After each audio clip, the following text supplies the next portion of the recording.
Hello students, myself Rakesh Misra.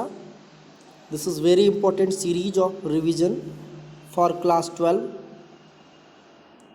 subject biology.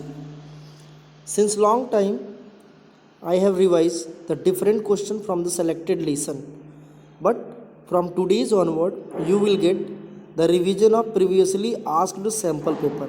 So without delay timing, let back over the question and revise them thoroughly. Actually, the question paper will give you only 3 hours to write all the question, to attempt all the question, and the marks are actually 70 from session 2020-21. As you all know, many lesson, about 5 lessons is get eliminated from the overall lesson. Listen, the question paper actually was from the previous session was as usual, as you are seeing over the question papers. Now question paper जो जैसे दिख रहा है उसी हिसाब से रहेगा। ये सेट 3 है, जिस साल ये पूछा गया था उसका सेट 3 है। ठीक है, यहाँ पे आपको रोल नंबर भरने रहते हैं। ठीक है, और सब सारे इंस्ट्रक्शन इसमें लिखे रहते हैं, हिंदी एंड इंग्लिश बोथ पे। ठीक है, अब आपको करना क्या है यहाँ पे कि इंस्ट्रक्शन को अच्छे से पढ़ना पड़ेगा। ठीक है, अगर इंस्ट्रक्शन आप अच्छे से पढ़ रहे हैं तो एब्सोल्युटली आप उसको कर ले जाएंगे, कोई इसमें प्रॉब्लम नहीं होगी। ठीक है, तो इंस्ट्रक्शन के बाद आपके पास जो है एक ऑप्शन बचते हैं कि हम क्वेश्चन पेपर को अटेम्प्ट करें। हालांकि इस साल जो है बहुत सारे ऐसे क्वेश्चन पेपर आपको मिलेंगे, बहुत सारे ऐसे क्वेश्चन मिलेंगे जो आपको बिल्कुल फ्रेश रहेंगे। जैसे 2 चीज़ें आपको नई एकदम मिल सकती है, जैसे एसर्शन रीजन आपके लिए इम्पोर्टेंट है, साथ में साथ आपको जो है MCQ टाइप क्वेश्चन भी आपको मिलेंगे जो इस क्वेश्चन पेपर में नहीं है। बाकी आपको एज यूजुअल क्वेश्चन जो दिया हुआ है वो सब आपको ऐसे ही पूछे जाएंगे एग्जामिनेशन में। सो बिना डिले किए हम लोग क्वेश्चन को अटेम्प्ट करते हैं। देखो, पहला जो क्वेश्चन है सेक्शन ए से, आपको भी सेक्शन वाइज ही क्वेश्चन पेपर मिलेंगे। पहला जो क्वेश्चन सेक्शन ए से दिया हुआ है वो क्या है? Mention 2 advantages for preferring CNGs over diesel as an automobile fuel. Actually हम उस क्वेश्चन को नहीं अटेम्प्ट करेंगे जो इस साल से कट है, डिलीटेड पोर्शन को हम लोग नहीं अटेम्प्ट करेंगे। ठीक है, तो ये चैप्टर 16 का मैटर है, एनवायरमेंटल इश्यूज, जिसको इस साल सिलेबस से बाहर किया गया है, तो इसको हम लोग नहीं पढ़ रहे हैं। ठीक है, चलो नेक्स्ट आते हैं। What are transgenic animal, give an example. कह रहा है ट्रांसजेनिक एनिमल, ये चैप्टर 12 का मैटर है, बायोटेक्निकल एप्लीकेशन। ठीक है, सो ट्रांसजेनिक एनिमल क्या होता है? Animal having an Altered gene and extra chromosomal genetic material, the organisms having extra genetic material and the altered gene, that is known as transgenic animals. The animal having altered genetic material, and possess extra set of chromosome, chromosomes called as transgenic animals. Example पूछ रहा है, example transgenic animal का, तो आपको सबसे better क्या मिलेगा? रोजी काऊ। क्या मिलेगा? रोजी काऊ। ठीक है, एक एग्जाम्पल पूछ रहा है तो एक एग्जाम्पल यहाँ पे लिख देंगे। इसके अलावा 2 एग्जाम्पल पूछेगा तो सुपर माउस। राल्फ ब्रिंस्टर नाम के साइंटिस्ट ने, ये याद रखना है, राल्फ ब्रिंस्टर नाम के साइंटिस्ट ने सबसे पहले सुपर माउस प्रिपेयर किया था 29 ग्राम का। ठीक है, ये याद रखना है, ये 44 ग्राम का था सुपर माउस। ठीक है, तो पहला क्वेश्चन हमारा कंप्लीट हो गया। Animal having an altered genetic material and posses extra set of chromosomes called as transgenic animal. Example एक ही पूछा, रोजी काउ। ठीक है, नेक्स्ट आते हैं। Right the probable difference in eating habitats of Homo habilis and homo erectus. ये chapter 7 का मैटर है, इवोल्यूशन का, ये भी सिलेबस से कट है, इसको आप लोग नहीं पढ़ेंगे। Mention the role of MOET, multiple ovulation embryo transfer. ये चैप्टर 9 का मैटर है, strategies of enhancement in food production, इसको भी इस साल हम लोग नहीं पढ़ेंगे। ठीक है, A male honeybee has 16 chromosomes whereas its female has 32 chromosomes. Give a reason. Give one reason. वो रीजन ये सिलेबस में है, चैप्टर 5 में भी है और 1 में भी मैंने इसको इंट्रोड्यूस किया था। चैप्टर 5 हालांकि सिलेबस में है लेकिन 1 नहीं है, इसलिए इसको हम लोग पढ़ेंगे। तो इसका बेसिक रीजन क्या हो जाएगा? पार्थिनोजेनेसिस। क्या हो जाएगा? Parthenogenesis. Parthenogenesis means mechanism of embryo formation.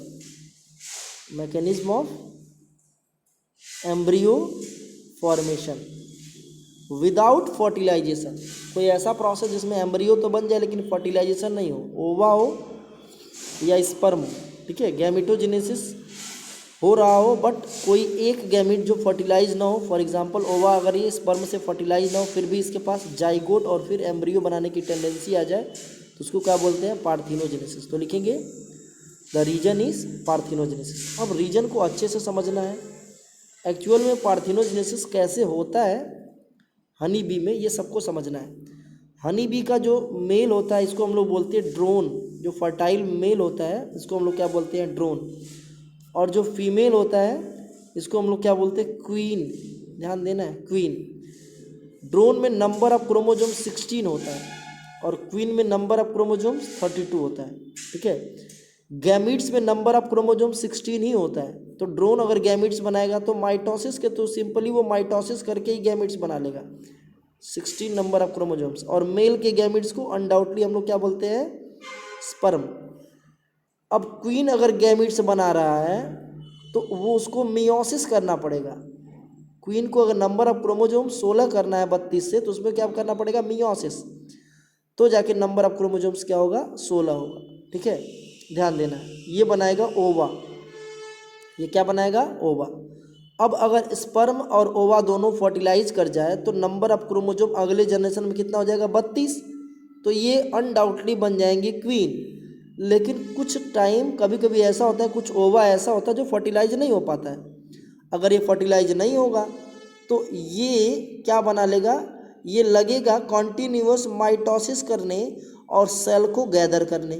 तो पहले तो ये क्या बना लेगा? एम्ब्रियो बना लेगा और फिर एम्ब्रियो से न्यू हनी बी बना लेगा, तो उससे बन जाएगा ड्रोन। तो ये जो ड्रोन बनेगा उसमें नंबर ऑफ क्रोमोजोम 16 ही रह जाएगा, 16 ही रह जाएगा। तो ये पार्थिनोजेनेसिस हनी बी का, इसी को इस वे में हम एक्सप्लेन कर देंगे, ठीक है। तो सेक्शन ए हमारा कंप्लीट हो गया। सेक्शन ए में हमारा क्वेश्चन नंबर 5 था, क्वेश्चन नंबर 2 था, बस 2 ही क्वेश्चन हमारे थे, हमने अटेम्प्ट कर लिए। अब सेक्शन बी में आते हैं हम लोग। सेक्शन बी में बहुत इंपॉर्टेंट क्वेश्चन है, 2 मार्क्स के क्वेश्चन है। Name of free living and symbiotic bacterium that serves as the bio fertilizers, why are they so called. कह रहा है कि एक फ्री लिविंग और एक सिम्बियोटिक बैक्टीरिया का नाम बताइए जो बायो फर्टिलाइजर्स का काम कर रहा है। तो फ्री लिविंग बैक्टीरिया लिख लो कॉपी में, एजोटोबैक्टर।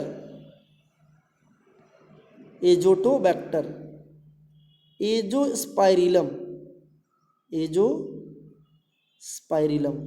ये 2 ऐसे बैक्टीरिया हैं जो फ्री लिविंग हैं और न्यूट्रिशनल सप्लीमेंट्स इनहेंस करते हैं, प्लांट्स के ग्रोथ में कंट्रीब्यूट करते हैं, ठीक है।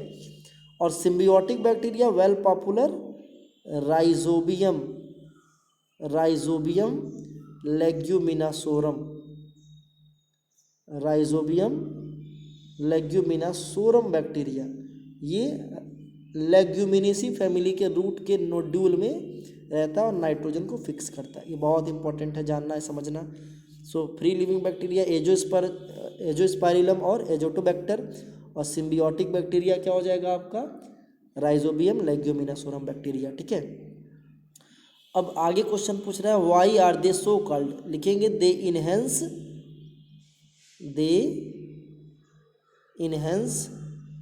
द न्यूट्रिशनल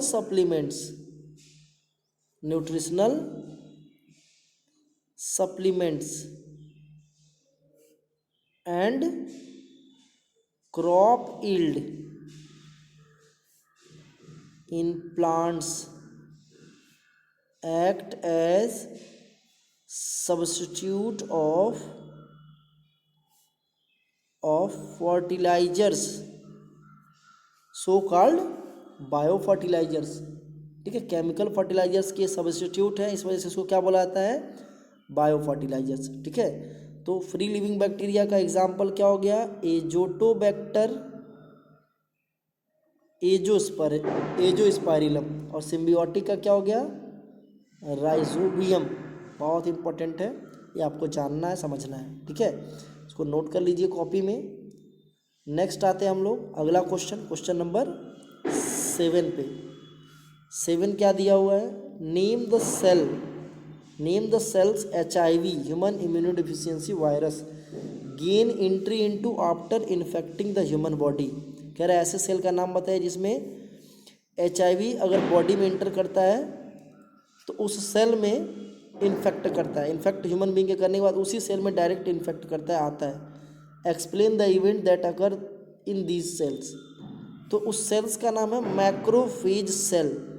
सेल का क्या नाम है बेटा, मैक्रोफेज सेल, नोट कर लीजिए।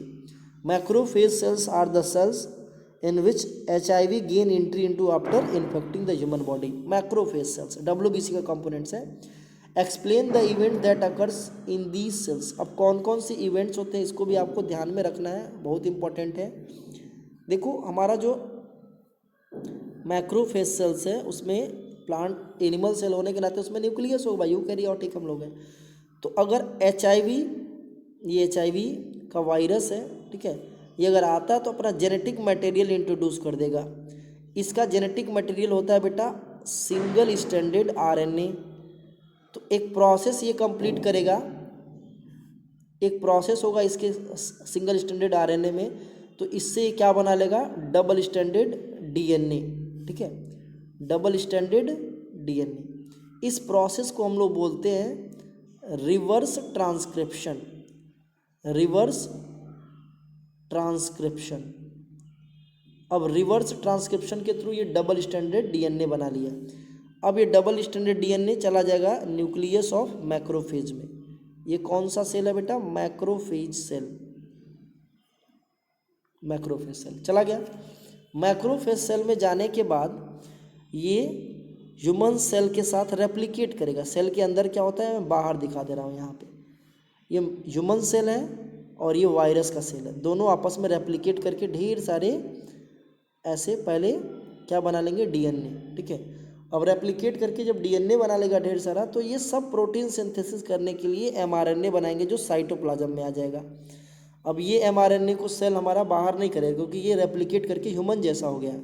अब इसमें जब प्रोटीन सिंथेसिस होगा तो क्या निकलेगा, नया नया वायरस निकलेगा, क्योंकि ये वायरस का ही DNA है, तो नया नया HIV वायरस बनेगा।